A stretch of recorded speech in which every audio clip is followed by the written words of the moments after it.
Cette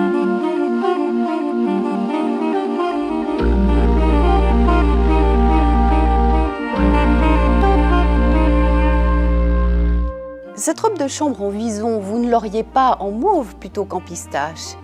C'est à peu près le genre de questions auxquelles est confrontée Charlotte.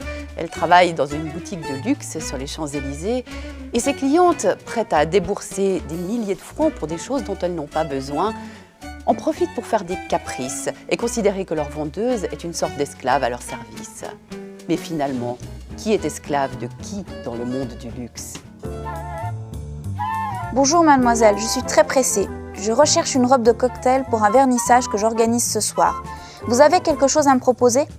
Oui, bien sûr. Vous avez une couleur de préférence? Je ne sais pas vraiment. Montrez-moi tout ce que vous avez, me répond la cliente d'un air excédé. Vous recherchez une robe plutôt longue ou à la hauteur du genou? Écoutez, je n'ai vraiment pas le temps, alors faites-moi une sélection. Préparez-moi un vestiaire. J'attends vos propositions. Je pars déjeuner en face chez La Durée et je reviens dans 1 heure. D'accord? Je fais un 38-40, dit-elle en s'éloignant. La cliente a disparu et n'est jamais revenue. Qui est Edwige Martin? Ça n'est pas très important. Elle n'est peut-être d'ailleurs pas la seule à avoir récolté ces diverses anecdotes sur la vie dans une boutique de luxe.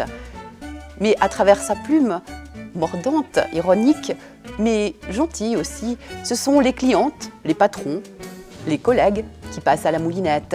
C'est drôle, touchant, inquiétant parfois. Et ce qui est sûr, c'est que la prochaine fois qu'on ira faire les soldes dans les boutiques, on se surveillera un petit peu.